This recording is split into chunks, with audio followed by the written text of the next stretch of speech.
ನಮಸ್ಕಾರ. ನಮ್ಮ ನಾಡು ವಾರ್ತೆಗಳಿಗೆ ಸ್ವಾಗತ. ಸಕ್ರಿಯ ನಾಗರಿಕ ಸಮಾಜದಿಂದ ಭ್ರಷ್ಟಾಚಾರ ನಿಯಂತ್ರಣ ಸಾಧ್ಯ ಎಂದು ಬಿಜಿ ವರ್ಗೀಸ್ ಅಭಿಪ್ರಾಯಪಟ್ಟಿದ್ದಾರೆ. ಸಾಂವಿಧಾನಿಕ ಚಳವಳಿಯ ವತಿಯಿಂದ ಈ ಕಾರ್ಯಕ್ರಮವನ್ನು ಹಮ್ಮಿಕೊಳ್ಳಲಾಗಿತ್ತು.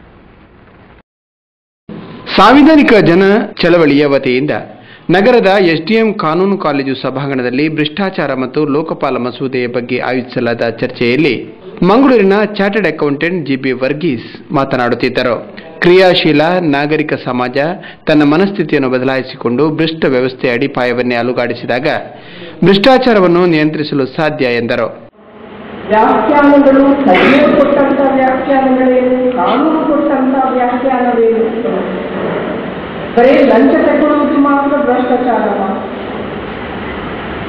ಭೂಮಿಯನ್ನು ಖರೀದಿಸಿ ಆ ಭೂಮಿಯನ್ನು ಕಡಿಮೆ ಒಂದು ಜನರ ಭೂಮಿಯನ್ನು ಒಳ ಮಾಡುವಂಥದ್ದು, ಒಳಗೆ ಹಾಕುವಂಥದ್ದು. ಇವತ್ತು ಹೇಳ್ತಾ ಇದ್ದೀವಿ, ಕಾಡು ಭೂಮಿಯನ್ನು ಸುಮಾರು ಎಷ್ಟೋ ಲಕ್ಷಗಟ್ಟಲೆ ಒಂದು ಕರ್ನಾಟಕ ಇಡೀ ಒಂದು ನೆಕ್ಸಸ್ ಆಫೀಷಿಯಲ್ ಬರೇ ಭ್ರಷ್ಟಾಚಾರದ ಒಂದು ಕಾನೂನಿನ ವ್ಯಾಖ್ಯಾನದಲ್ಲಿ ಪ್ರಿವೆನ್ಷನ್ ಆಫ್ ಕರಪ್ಷನ್ ಆಕ್ಟ್ ಅದರಲ್ಲಿ ಕೊಟ್ಟಂತಹ ವ್ಯಾಖ್ಯಾನ ನಾವು ಭ್ರಷ್ಟಾಚಾರ ಇದು ಅಂತೇಳಿ ಪರಿಗಣಿಸಲಿಕ್ಕೆ ಸಾಕಾಗ್ತದೆ. ಇದು ಒಂದು ನಾವು ಇವತ್ತು ತುಂಬಾ ದೀರ್ಘವಾಗಿ ಆಲೋಚನೆ ಮಾಡಬೇಕಾದಂತಹ ವಿಷಯ.